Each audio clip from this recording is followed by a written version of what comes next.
What's the meaning of bridge?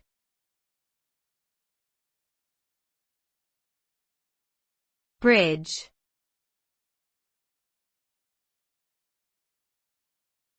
Bridge.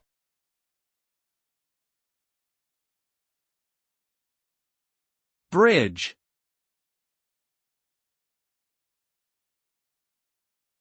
Bridge.